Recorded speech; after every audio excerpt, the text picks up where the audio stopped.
The ballroom was built to make women feel small, and I had been small in grander rooms than that one. I stood 2 steps behind my father with an earpiece humming Italian into my left ear and a folder of translated toasts pressed against my ribs, and I told myself this was only work, a 10-hour job in a second-hand black dress. I had not come to be seen. I had come to be paid. Then the elders at the head table rose, lifted their glasses toward a man the whole city only whispered about, and said, in the old formal Italian I had spent 15 years learning to translate, "Silvio, choose any woman here." My father exhaled like a gambler watching his horse reach the gate. My half-sister Elise lifted her coached chin, and Silvio Baroni walked past every polished daughter in that room and stopped in front of me. I had no idea why he chose me. What I understand now is everything that came after, what his choice cost him, what it uncovered about a woman named Lucia I never met, and about a father I had spent my whole life hoping might finally see me. If you have ever been the daughter measured against a prettier one, stay with me. This is not the story I thought I was walking into. My name is Camille Rhodes. I am 33, and I have earned my rent since I was 21, turning one language into another for people who rarely look me in the eye. Contracts, apologies, family dinners where the seating chart is the real script. I grew up above a dry cleaner in Cleveland Heights with my mother, in the small apartment my father left behind when he left us, and I learned both of my languages the way you learn anything in a household like that, because they were useful. My father, Warren Rhodes, walked out when I was 7 for a woman who eventually became Elisa's mother. He got rich building strip malls after that, and he built a second family behind a lawn that only seemed to get wider every year. Every Christmas I was invited like a witness to a happiness that did not include me. I would sit in his dining room in a dress I had ironed on a towel, while Elise asked sweetly whether I still lived in that little apartment. I was technically included in everything: birthdays, holidays, graduations. But I was always introduced as Warren's daughter from before, the way you mention a house you used to own. And when I was 26, the man I thought I would marry left me for one of my closest friends, and I learned the lesson that sits underneath this whole story. Being chosen means nothing when the person choosing can replace you the moment something better appears. So when Warren called 2 weeks before the Accord dinner and said he needed a professional interpreter for a private event, I heard the word need before I heard the word professional. That was my first mistake. He said an Italian delegation would attend, that Elise would be introduced to serious people, that he wanted the family represented at its best. He never mentioned the evening's oldest purpose. He never once asked whether I wanted to be part of it. The Accord dinner was held in a vaulted stone hall downtown that had been rented by the same families for so many decades the walls had learned to keep secrets. I arrived at 4 to test the microphone and seating cards. Elise arrived at 6, trailing a photographer she had hired herself. She kissed the air beside my cheek and said, "Tonight you'll finally see what women who are actually chosen look like." She said it like a gift. She had been offering me that gift since we were teenagers. I took my station beside a pillar near the head table and watched the room fill. Old men in black tie who moved like they had carried weight a long time. Younger men behind them who watched every door.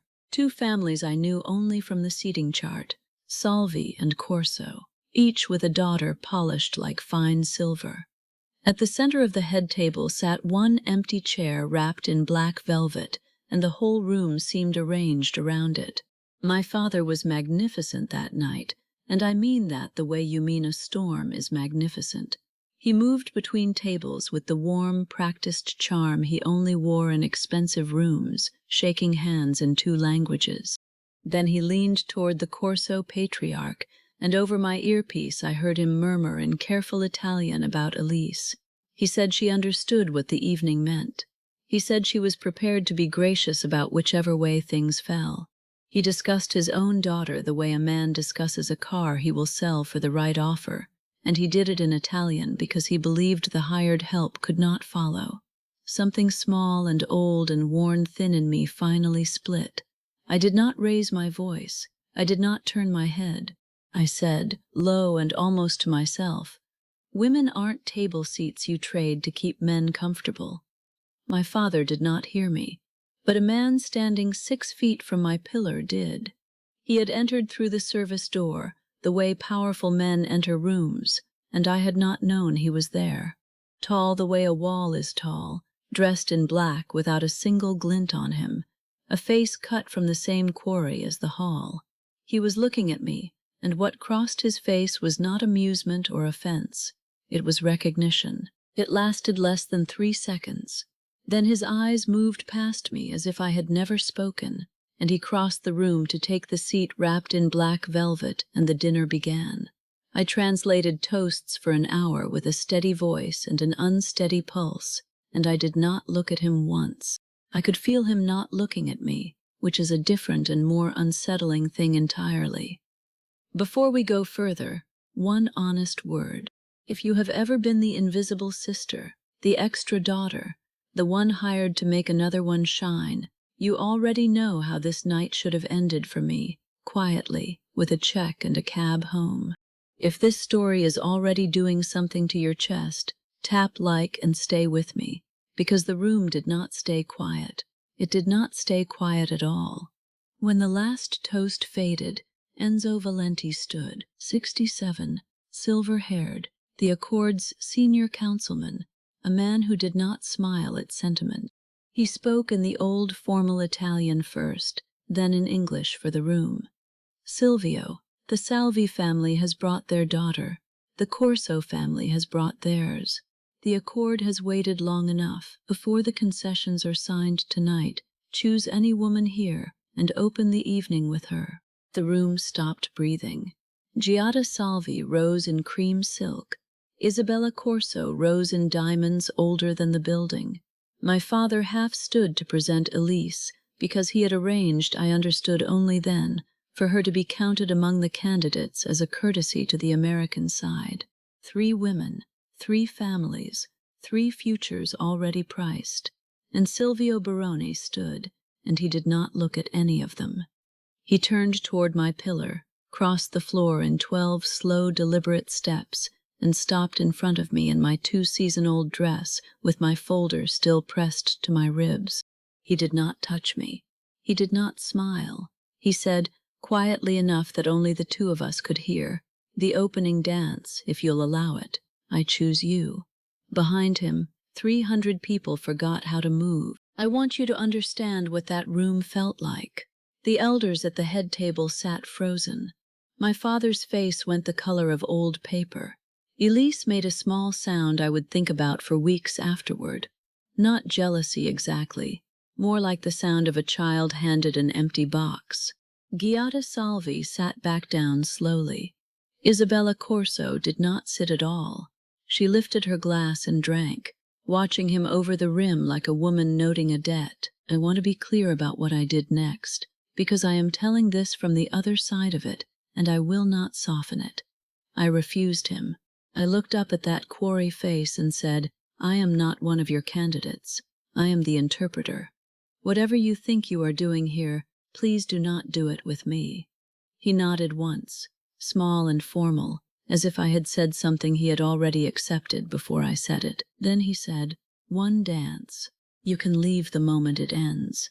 If you want to leave now, I will announce that I changed my mind, and no one in this room will ever speak your name." He said it like a man offering a door, not a corridor with more men at the end of it. I have thought about that sentence every day since. It was the first time anyone in a room like that had told me I could leave. I do not fully know why I gave him the dance. Maybe because Elise's face across the floor wore the same coached brightness she had worn at my mother's funeral, and some tired part of me wanted, for once, to be the thing my father had to explain. Maybe because I had spent 33 years against pillars, and a stranger had made me the center of the floor without asking me to become anyone else. He danced like a man taught by someone who took teaching seriously and who had never once enjoyed a lesson. Formal, careful, correct distance. Halfway through he said, "You spoke Italian at the head table earlier." A sentence about seats. My face went hot. I said I had not known he was there. He said, "I know. That is why I chose it." He said the word chose as if it surprised him too. When the music ended, he bowed the way men in that world had not bowed in a generation and stepped back. "Whatever happens in this room tonight," he said, "you owe none of it. Go home, Miss Rhodes." I had never given him my name. Someone had told him my name in the 12 steps between his seat and my pillar, and that small fact took me a week to stop shivering at. Elise sent me one message that night at 1 in the morning. 4 words. "What did you do?" I did not answer it, because I did not have an answer that would have made any sense to either of us. I sat in the dark above the dry cleaner and asked myself the same question she had asked, and the honest answer was nothing. I had done nothing. That was exactly what frightened me. I left by the service stair. In the cab my hands shook too hard to zip my coat. At 3 in the morning I sat above the dry cleaner reading everything ever printed about Silvio Barone, not because I wanted him, but because I wanted to understand what I had been used for. I assumed I had been a blade he picked up to insult 2 families. It was the only story that made sense of the evening, but it left one question open. If I was only a blade, why had he told me, into a live microphone, that I owed none of it? Why had he let me walk out untouched? And there was a stranger detail. My cousin at my father's firm told me later that when Silvio returned to the head table, he looked not triumphant, but disturbed. And when the elders raised the traditional toast to marriages that hold families together, he left his glass untouched. By morning the phones were ringing, not mine, my father's. My cousin called me out of mercy, because the fallout was already moving faster than the city's business columns could print it. She also explained kindly the thing nobody at that dinner had bothered to tell the interpreter. The accord was not a charity gala. It was the oldest alliance ritual in the city's Italian-American families, and its oldest clause said peace between houses was sealed by a marriage, not a contract. The Salvi family had frozen a shipping concession worth 8 figures. The Corso family had recalled a signed letter of intent. The Accord Council met in emergency session and handed Silvio one instruction: declare the interpreter a misunderstanding, publicly, and select a suitable woman, or the concessions stay frozen. He refused in one sentence, and my cousin read it to me in a voice half awed and half afraid. I will not insult a woman who did nothing to me to comfort men who wanted to. I put the phone down and understood that whatever had happened in that ballroom, I was inside it now, whether I had agreed or not. Then, for 11 days, nothing, no car, no flowers, no lawyer, no message that could be misread as pressure. Elise did not return my calls. My father sent an email so cold it read like a resignation letter he had drafted for me. It said I had embarrassed the family. It did not ask how I was. Here is what I kept turning over in those 11 days. He had accepted my refusal in front of 300 people, accepted it instantly, and then refused to call me a mistake when refusing cost him real money. Men like Silvio Barone do not pay 8 figures for a stranger's feelings. So what had I said in that ballroom that was worth that price? I could not stop asking. On the 12th day, my agency sent a job. An Italian olive oil consortium, 3 days of meetings with a regional distributor, fair fee, and a client called Palatine Holdings. I recognized the name on the second read. Palatine was tied openly to the Barone organization.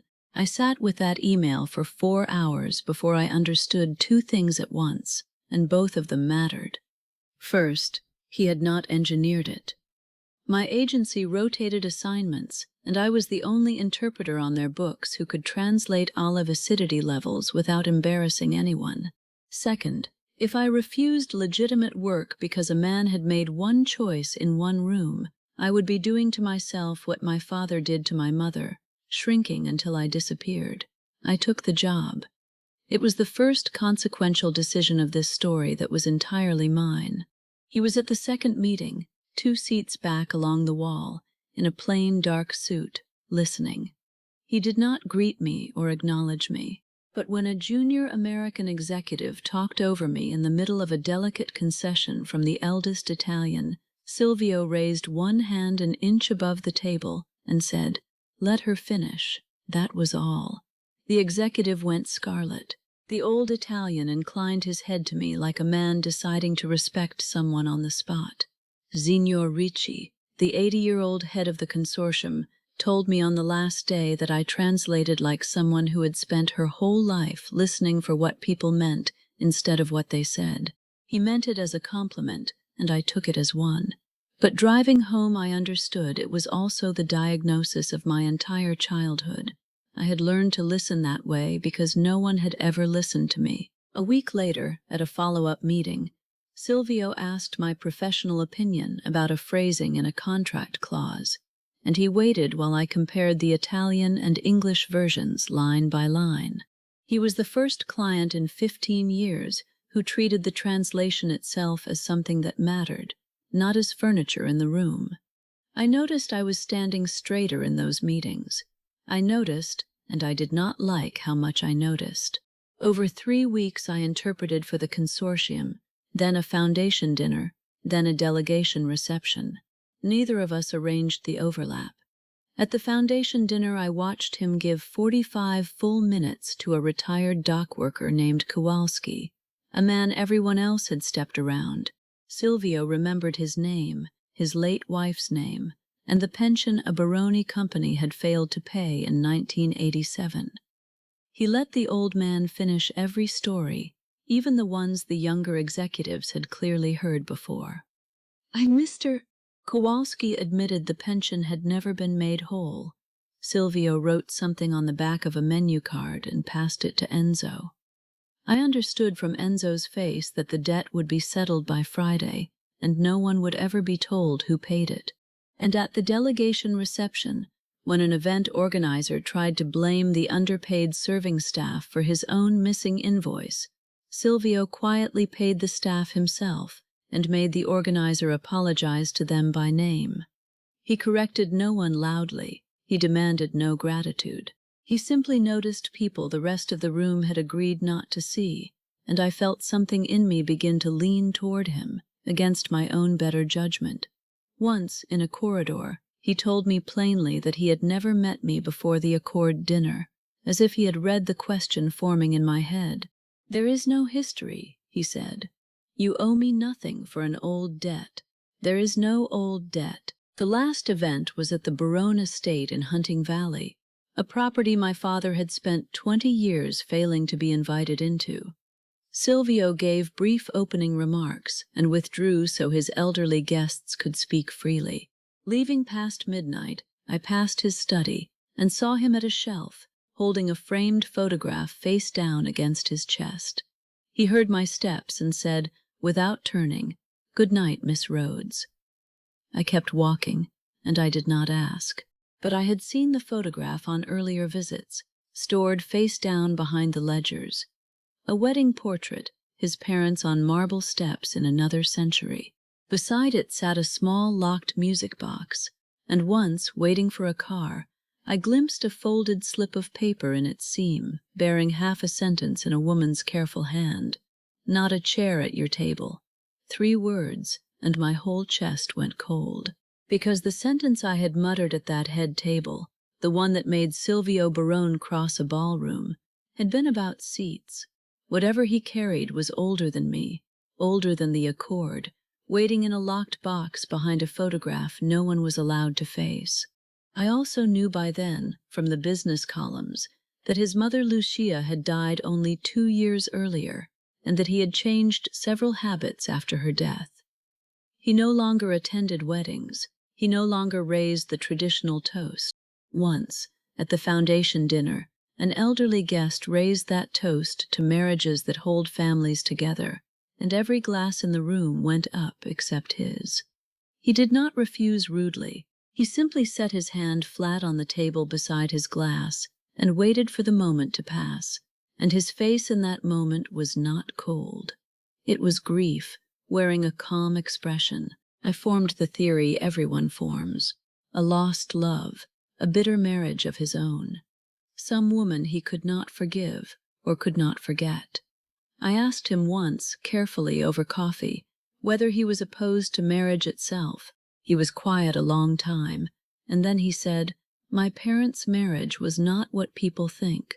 That is all I can say, because the rest is not mine to give away." I did not understand that sentence until the envelope. Here is where I want to ask you something, because I have thought about it for a year without a clean answer. At that moment I had not fallen for him. He had asked nothing and taken nothing. But I could feel that staying near him would cost me the small, safe life I had built. Would you have taken the next job, or walked away while walking was still cheap? Tell me in the comments. I read every one. What I did was pull away. I told him over coffee, in a public place, on my terms, that I could feel myself starting to want his approval, and that I had already spent one life being measured against a prettier sister for the approval of a cold man. I said I would not spend a second life measured against a face-down photograph for the approval of a warm one. I said I needed distance, and I watched his face while I said it, braced for anger or persuasion. He gave me neither. He listened without interrupting, and when I finished he said only, "Thank you for telling me plainly. I will not look for you." He paid for the coffee and walked out first because I asked him to. He did not message me that night or any night after, and somehow that restraint undid me more than any pursuit could have, because it was the first proof that his interest in me had never been a leash. Elise came to my apartment 5 days later, crying, and I let her in because a part of me I do not love was curious which one of us she was crying for. She sat with her knees together, the way she had sat as a child in our father's dining room, and she told me the council had offered a compromise. If she formally withdrew as a candidate, Silvio would be permitted to choose a Rhodes daughter on the record, and the concessions would thaw. Our father wanted her to step aside for me. I asked her the question I had carried since the ballroom. Why did Dad really invite me to that dinner? She looked at her hands and said he had told her before I arrived not to worry about how she looked, because Camille would make it easy. My plain dress, my modest career, my outsider status, I had been hired as a contrast to raise her price. Even my presence in his family had been used to increase someone else's value. She said she had repeated the line to me at the door, the one about women who are actually chosen, and that she was not asking forgiveness yet, because she was only beginning to understand what being raised as merchandise had done to her too. I looked at my sister, 27, glowing and hollow, and saw for the first time that our father had polished her and shelved me, and that the same hand had ruined us both in different ways. I did not forgive her. I did not have to. I gave her one sentence to carry back. Tell him Camille said this exactly. I am not a table seat you trade to keep men comfortable. Tell him I am done. She nodded, stood, and at the door she turned and said, "For what it is worth, I watched his face when he chose you. I do not know what he saw, but it was not me, and it was not about me." Then she left. I sat in my mother's old shawl and understood the choice in front of me was never about Silvio. It was about whether I would keep trying to be seen by Warren Rhodes or close that door myself, permanently, without waiting for him to open it first. Before I could decide anything, the Accord Council convened, and my cousin called me again, because what Silvio did that night took the business columns 3 months to fully understand. He stood before 22 men whose fathers and grandfathers had sat in that same room, and he announced that Baronne participation would no longer recognize marriage, engagement, or romantic association as a term of any commercial agreement. He proposed replacing the entire tradition with 5-year written contracts, proportional voting shares, neutral mediation, measurable benchmarks, and automatic financial penalties for violations. He never spoke my name. He did not have to. Enzo warned him in front of everyone. 3 families walk by mourning. 15 years of profit gone. The smaller houses will question Barone leadership, and the questioning will not be gentle. The system worked, Silvio. It kept the peace for 50 years. Will you burn a peace for a principle? Silvio said. A peace paid for by women who were never asked is not a peace. It is a bill they have been paying for us. Then my father made his last move. He rose and offered Elise's willing acceptance as proof the old system still worked, proof that a woman could still be presented as willing. Silvio looked at him a long moment and asked one question.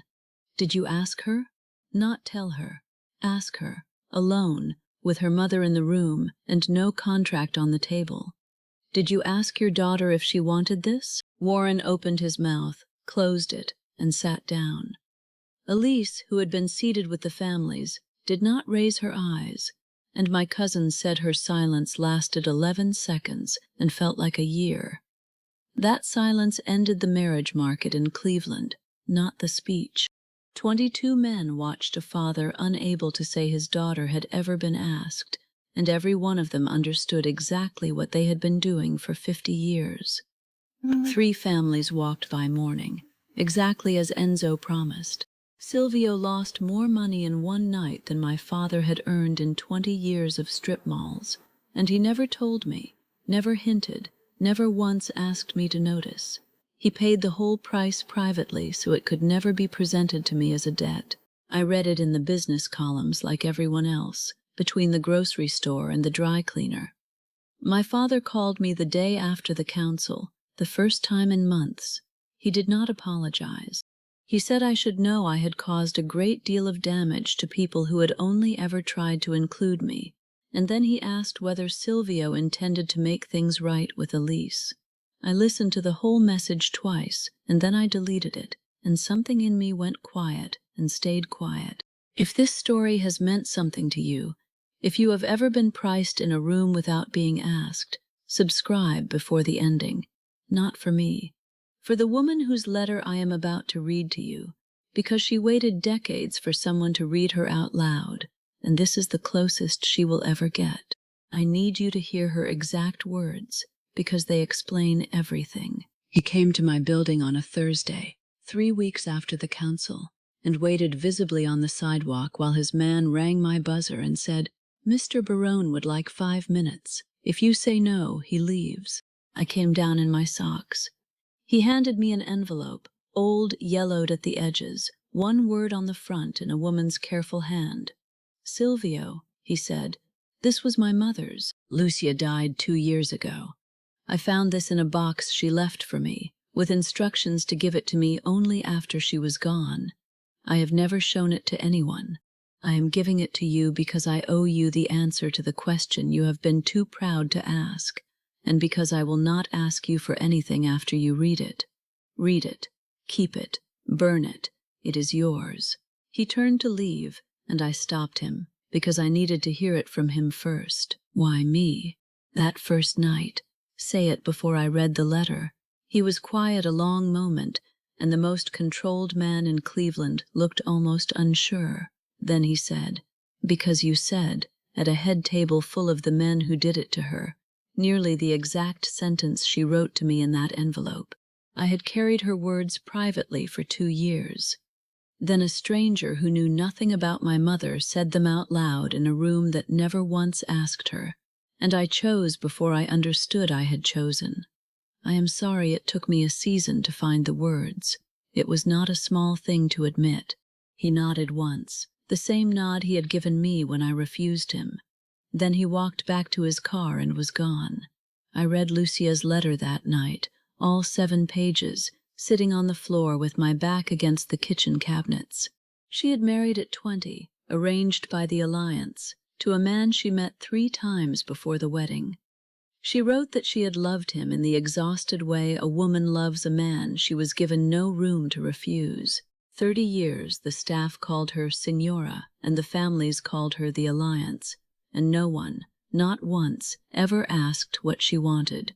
She wrote that the whole city remembered her as the elegant woman who united two great families, and that she had smiled for 50 years of photographs, and that the smiling was the loneliest work she ever did. She wrote the letter to her son, so that when his turn came, he would make certain that whoever stood beside him had been asked, and had been free to say no, and had said yes anyway. "I was not a chair at your father's table," she wrote. "I was a woman. Do not let them do to another woman what was done to me. Do not let them do it to you. If you love someone, my darling, ask her. And if she cannot say no, do not believe her yes." I sat very still for a long time after the last page, and the hall above the dry cleaner was quiet, and I finally understood everything. Why he accepted my refusal instantly. Why he corrected an executive with 1 inch of his hand. Why he burned half an empire rather than sign one more contract pretending a woman's silence and a woman's yes were the same word. He had not chosen me because I was Lucia. He chose me because for one impossible moment he heard her sentence in a mouth no one had coached, and then he spent a season proving he would never cage me for it. I did not go to him that week. First I closed the other door.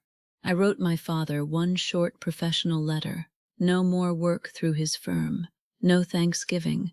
Not angry. Not waiting.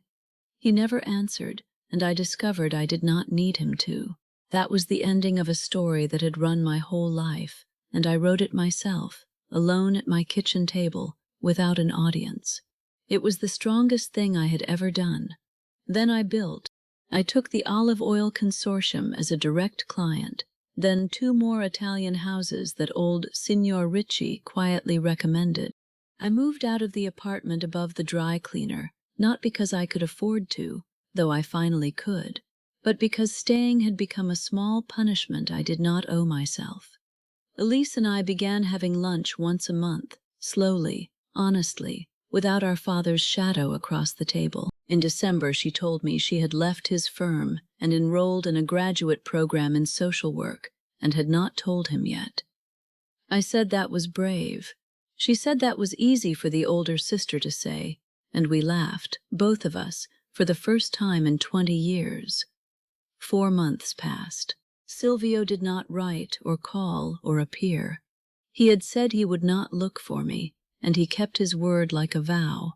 That winter I took my mother out to dinner at a restaurant she had always considered too expensive, and I told her the whole story from the beginning. She listened with her hands folded, and at the end she said only, "I wondered when someone was going to see you." Then she asked for the dessert menu, because my mother had never been a woman for speeches, and we split the chocolate cake. On the first Saturday of April I drove to Hunting Valley myself, unannounced. The man at the gate opened it without a phone call, which told me standing instructions existed, and said Mr. Barone was in the garden. He was, in shirt sleeves, older than I remembered, until I realized I had only ever seen him in armor. He straightened when he saw me and waited on the gravel, letting me cross the whole distance on my own feet. I had brought 2 things, Lucia's letter in its envelope, and the cream invitation from that first night, my father's name embossed at the top, mine handwritten at the bottom like an afterthought his pen remembered late. I set both on the iron table between us. On that first night, I said, "You chose me before you knew me, and it cost you an empire. I have spent months learning what that room really was. I know your name now. I know your mother. I know the price you paid and the fear you carried, the fear of mistaking someone's silence for their choice. I know what my father built me for, and I have closed that door myself. I am not here because I was rescued. I am not here because I need to be chosen. I have looked at every other door in the world, and I am standing at this one because I choose it." He did not move for a long moment. Then he asked, "Can you still say no to me? Tomorrow, any day, without losing anything? No concessions, no family, no roof riding on it. Are you free to leave?" I said, "Yes." He said, "Then yes." He did not kneel or produce a ring. He simply held out one hand, palm up, the way you greet someone who has decided on her own to come inside, and I took it. He told me later that he had rehearsed a dozen things to say if I ever came back, and that when I actually stood in front of him, every one of them left his head. What remained was only the question about saying no. He said he would rather hear me say no freely for the rest of my life than hear me say yes once because I could not afford to. Inside, the wedding portrait stood upright on the shelf at last. Not because he had decided the marriage in it was happy, but because he had stopped confusing respect for his mother with respect for what was done to her. The music box sat open and empty on the mantel, its letters moved to a proper archive folder marked with her name in his careful hand. Nothing in that house was hiding anymore, and neither was I. People still ask me about that first night, about the ballroom, about the man who walked past every approved daughter and stopped at the interpreter against the pillar. I tell them the truth. I had no idea why he chose me. It took a season, a letter, and a father I had to bury while he was still alive before I understood. And then I tell them the part that matters more, because the part that matters more is mine. People assume the bravest thing in this story belonged to Silvio, standing in that council room burning his inheritance. It did not. The bravest thing belonged to a woman in a garden in April, saying the word choose out loud after a lifetime of being chosen or overlooked by other people. The bravest thing was mine. It took me 33 years to learn I was allowed to have it. The story began with everyone asking why he chose me. It ended when I was finally free to choose him, with no accord, no contract, no father's hand on my back, nothing but my own feet under me. Lucia's last line stays in my wallet. You are not a chair at anyone's table. You are the one who decides whether to sit down. I decided, out loud, and I have not disappeared from a single room since.